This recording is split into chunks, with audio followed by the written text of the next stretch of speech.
Napoleon thought he ruled Europe with armies, but the truth is brutal. He never controlled his own empire. The men who financed him did, and the financial machine they built behind his back didn't die with him. In fact, it quietly evolved into the foundation of the European Union, the Eurozone, and the central banking system we live under today. So the real question isn't, how did Napoleon conquer Europe? It's, how did a handful of bankers use Napoleon to conquer the modern world? France wasn't just unstable when Napoleon arrived. It was dying, not metaphorically, economically, structurally, nationally. 10 years after the revolution, the country looked less like a republic and more like a failing startup that had burned all its cash and maxed out every credit line it could find. And the worst part? The crisis wasn't caused by enemies or invaders. France did it to itself. Hyperinflation that made money worthless. The revolutionary government had printed so much paper currency, the infamous assignats, that the economy collapsed under its own stupidity. Loaf of bread could cost a wheelbarrow of notes, life savings, evaporated in months. Shops, shuttered trade, frozen credit, dead. It wasn't inflation, it was economic annihilation. A government with no credibility or competence. The Directory, the government running France, was corrupt, divided, broke, and terrified. They had executed a king, but had no ability to run a country. They couldn't collect taxes, they couldn't balance a budget, they couldn't stabilize the currency. If France were a modern company, this is the stage where investors flee, auditors quit, and lawyers start preparing bankruptcy filings. And the bankers? They saw the writing on the wall. If the chaos continued, their own fortunes would be wiped out. Enter the quiet power brokers. This is where the story twists. While politicians screamed in parliament and mobs raged in the streets, another group watched the disaster with cold calculation. The Haute Banque, the elite banking families of Paris, not soldiers, not revolutionaries, not idealists. These were men whose entire world revolved around one thing: stability, because stability protects wealth. And France was the opposite of stable. They needed a strong man, not a statesman. The bankers didn't want democracy. They didn't want ideology. They wanted a man who could shut down the chaos, restore a trustworthy currency, protect private property, and build a financial system they could influence. Someone ambitious enough to take power, desperate enough to accept their help, and popular enough to calm a nation on the brink of collapse. They found all three in a young general returning from Egypt, hungry for power and convinced destiny belonged to him, Napoleon Bonaparte. But here's the twist Napoleon never saw coming. The solution the bankers handed him would save France, but quietly give them control of its entire financial future. And that solution becomes the next chapter of this story. Napoleon didn't seize power in 1799. He walked into it because France was desperate, and the elite were done waiting. When he arrived in Paris after his Egyptian campaign, he wasn't treated like a general. He was treated like a savior, a celebrity, a clean slate the country could project its hopes onto. But behind the applause, the real calculation was happening in private rooms, far away from the cheering crowds. The official story, the one textbooks love. Textbooks tell us the coup of 18. Brumaire was masterminded by Abbé Sieyès, a political theorist who needed a sword to sweep away the incompetent government. Sieyès had the idea. Napoleon had the charisma and the military reputation. So with the legislature shipped out to a suburban palace under a fake security threat, the Directory collapsed in a single day. A new government, the consulate, was installed, and at the top, Napoleon, the first consul, the man who would save France. That's the clean version, the part the official story leaves out. 2 months later, January 1800, Napoleon unveils the move historians celebrate as genius. He created the Banque de France, a national bank, a stable currency, a modern financial backbone. It sounds visionary, it sounds decisive, it sounds like Napoleon knew exactly what he was doing. But here's the part that history books tiptoe around. The bank wasn't his idea, it was handed to him, already drafted, already planned, by the bankers who financed his rise. Napoleon gets the spotlight, bankers get the power. The Banque de France was presented to the public as a patriotic institution, France's great leap toward monetary stability. In reality, it was a private corporation with state privileges run by the same haute bank families who pushed Napoleon into power. They wrote the rules, they held the shares, they got the monopoly on issuing banknotes. Napoleon thought he was using them to rebuild France. They were using him to create a financial machine they could dominate for decades. The new currency, the franc germinal. Napoleon launched a new stable currency, backed by gold and silver. And yes, it worked. For a century, it became Europe's most trusted money. But stability wasn't the real prize. The real prize was control, the ability to regulate credit, influence the state, and profit from every loan the government would ever need. Napoleon built the engine. The bankers kept the keys. Napoleon believed he had created a tool of the state. But he had actually created a weapon for the men who put him in power. And what those men built next wasn't just a bank. It was a hidden financial architecture that would shape Europe for generations. Section 3 reveals who they were and the real plan they were executing. Napoleon sold the Banque de France as his masterstroke, a bold new foundation for France's financial rebirth. But here's the uncomfortable truth. The bank was never his idea. It was presented to him like a sealed package, polished, drafted, and ready to sign. Because the men who really engineered France's financial future weren't generals. They were the bankers who helped fund his coup. Meet the haute banque, the quiet kingmakers. These weren't your everyday merchants or city bankers. They were the haute banque, an elite, tightly knit financial class with deeper networks than any government in Europe. They operated behind closed doors, connected through marriage, shared deals, and centuries-old family alliances. While politicians argued in the open, these men made decisions in silent rooms lined with velvet curtains. And they understood one thing better than anyone alive. Stability equals power, and control over money equals control over the state. The real architects of the Banque de France, the founding charter of the Banque de France, not written by Napoleon, not written by his ministers, it was drafted by the bankers themselves, the same men who had funded the coup that brought him to power. They included powerful Swiss and French Protestant financiers whose networks stretched across Europe. Jean-Frédéric Perregaux, Claude Perrier, Le Couteau Mallet, names that never appear in textbooks, but were whispered everywhere money moved in 19th century Europe. These men didn't want a public institution. They wanted a private engine with the power of the state behind it, and that's exactly what they built. A private club with public power. The Banque de France looked like a national bank. It wasn't. It was a private corporation, owned, governed, and operated by elite bankers who now enjoyed state-backed monopolies, exclusive note-issuing rights, direct influence over government finances, a seat at the center of every major economic decision. Napoleon believed he could bend the bank to his will to finance his wars. For a while he did, but the bankers were playing a longer game, a generational game. Napoleon needed money today. They were building a financial architecture meant to outlive empires. Napoleon built the machine. They held the blueprints.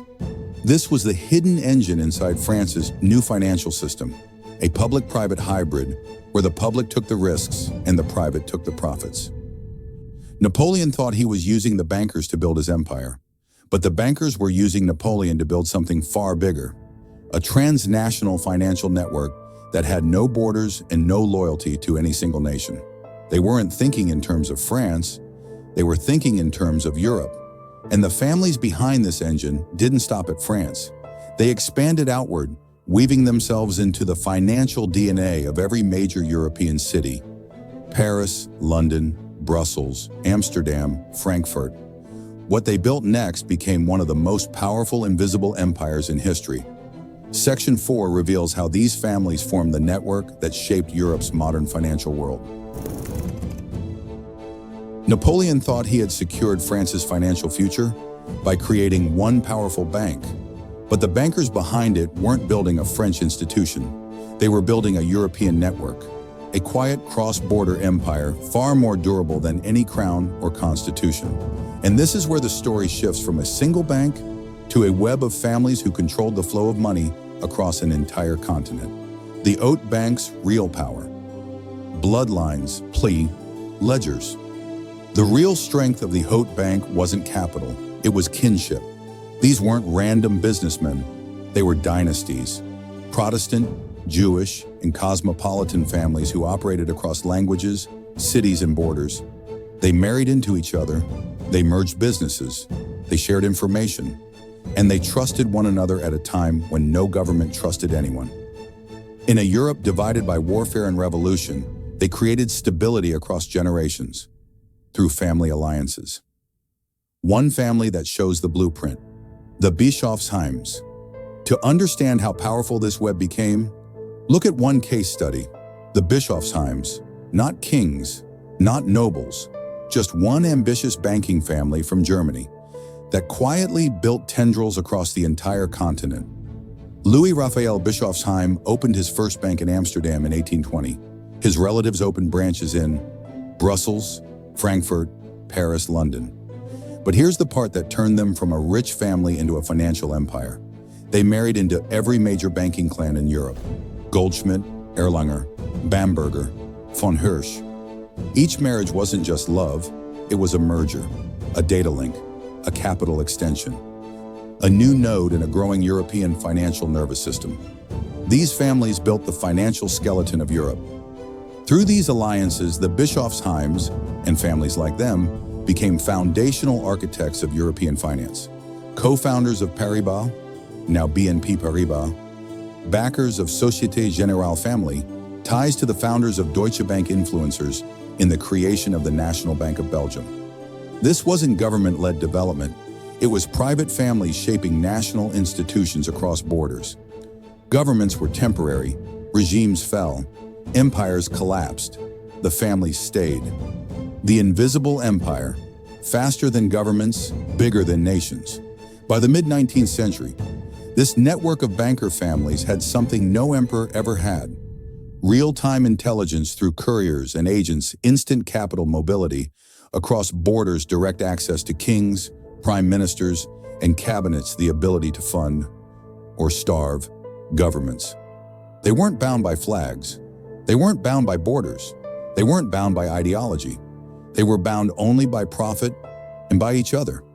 While Napoleon was trying to redraw the map of Europe with armies, these families were redrawing it with credit, and the Napoleonic Wars would become their proving ground, the moment when they transformed from wealthy bankers into the indispensable engine of European power. Because the real test wasn't building a network. The real test was war. War would force governments to borrow more money than ever before. War would determine which families rose and which collapsed. War would crown one financial dynasty above all others. Section 5 reveals how these families turned the chaos of the Napoleonic Wars into a multi-century financial legacy. Napoleon's armies were fighting across Europe, but behind every cannon blast, every advance, every retreat, there was another war happening, a quieter one, a richer one. A war fought not with bullets, but with credit. And this financial war would crown a new dynasty at the very center of global power. The myth, bankers funded both sides. There's a popular legend that international banking families funded both Napoleon and his enemies, getting rich no matter who won. It's a compelling story. It's also mostly wrong. The truth is smarter, sharper, more strategic. One family made a decisive bet, and it changed the entire direction of modern finance. The rise of the Rothschild network. In Frankfurt, the patriarch Meyer Amschel Rothschild had quietly built a banking operation with a secret weapon. 5 sons, deployed like financial generals across Europe. 1 in Paris, 1 in Vienna, 1 in Naples, 1 in Frankfurt, and the most important of all, Nathan Meyer Rothschild in London. This wasn't a family, it was a decentralized money empire. And while Napoleon dominated the battlefield, the Rothschilds dominated the space between battlefields. The movement of gold, currency, intelligence, and credit across borders. Britain had a problem only one man could solve. The British government needed to pay Wellington's armies fighting Napoleon in Spain, but getting physical gold across the continent was almost impossible. The Royal Navy couldn't reach the battlefields. Transport was slow, robbery was common, communication was unreliable. Britain had money but no way to move it, so they turned to one man whose network could outrun armies, outrun governments, and outrun Napoleon's spies: Nathan Rothschild. Nathan's financial masterstroke. Using his family's network as a private intelligence system, Nathan did what no government could: silently buy gold across Europe, move funds through secret couriers, shift capital from city to city in hours, not weeks, and deliver war money with stunning precision. He didn't just finance the British effort, he became essential to it. By 1815, the Rothschilds were moving subsidy loans equal to nearly $1 billion today to Britain's allies. They weren't observers of the war, they were one of its engines, the Waterloo legend, and the reality. Here's the story people love. Nathan gets early news of Napoleon's defeat at Waterloo. He rushes to the London Stock Exchange. He pretends Napoleon won, sells off British bonds, triggers panic, buys everything cheap, and becomes the richest man in Europe overnight. Great drama, bad history. Niall Ferguson and other historians show that version is mostly fantasy. The real story is smarter and more profitable. Nathan did get the news early, he did move quickly, but instead of a theatrical scheme on the exchange floor, he made a cold, calculated investment. He bought British government bonds, knowing that the war's end would send their value soaring. And over the next years, he cashed in, earning what would be over $1 billion in today's money. Not a trick, not a scam, just the power of better information, faster communication, and massive risk tolerance. As a rival banker said, Nathan Rothschild was in money what Bonaparte was in war. The aftermath: bankers win, empires lose. Napoleon lost the war. But the financial dynasties playing behind him, they came out stronger than ever. The Napoleonic Wars proved something new. Governments might control armies, but bankers control the money that keeps armies alive. And the families who mastered war finance didn't just survive the world Napoleon created, they inherited it. Because once Napoleon fell, Europe needed to rebuild. Nations needed loans. Railways needed funding. Whole economies needed architecture. And the same network of bankers who financed the war would now finance the peace, shaping the continent for the next 150 years. Section 6 reveals how their blueprint became the foundation of modern Europe. The fall of Napoleon didn't end the influence of the financial architecture built in his time. In fact, it was just getting started. The systems and networks that financed the war were now perfectly placed to finance the peace and to shape the next 100 years. The first big sign of this new finance-led world came in 1865. On the initiative of Napoleon's nephew, Napoleon III, a new entity was formed, the Latin Monetary Union. It brought France, Belgium, Italy, and Switzerland together, with countries like Greece joining later. The goal was a standard system where the French franc, Italian lira, and Swiss franc were all interchangeable because they were minted to the same gold and silver standard. A French merchant could accept Italian lire, knowing they held the same real value as his own francs. Now, this wasn't a single currency like the euro. Each nation kept its own coins. But it was the first major experiment in the European Monetary Union, an early test run for the ideas that would one day create the Eurozone. It established the principle that economic integration, led by a dominant financial power, was the future. But the deeper legacy is the very model of the nation-state that Napoleon's system perfected. A strong central government, a powerful central bank working as a public-private partnership, and a reliance on public debt to fund state ambitions. This became the blueprint for the modern state. The very institutions the Haute Banque and their descendants helped create, like Paribas and Société Générale, became the pillars of this new system. So what's the connection to today? Do the descendants of Perregaux and Bischofsheim secretly control the European Central Bank? No, of course not. That's a conspiracy theory that misses the point. The reality is far more interesting. The control isn't personal, it's systemic. The financial architecture pioneered in the Napoleonic era, based on central banking, international capital flows, and the intimate dance between state power and private finance, is now the operating system for the entire global economy. The European Central Bank is the direct ideological descendant of the Banque de France. The Eurozone is the modern dream of the Latin monetary union, realized on a massive scale. The power of international bond markets to discipline governments is the direct legacy of financiers like Nathan Rothschild, who proved that a nation's credit was the ultimate source of its power. The great banking families of the 19th century may not have their names on the doors anymore, but the model they built has won. They created a world where financial networks are often more powerful than nations, where credit ratings can make or break a country, and where the flow of capital decides what is politically possible. History remembers Napoleon as the great conqueror, the man who moved armies across maps. But running right alongside his story is the story of a different kind of power, a power based not on force, but on finance. While Napoleon was redrawing Europe in ink and blood, a quiet revolution was happening in the counting houses of Paris, London, and Frankfurt. A new elite, the Haute Banque, used Napoleon's ambition to forge a financial machine that would outlive his empire.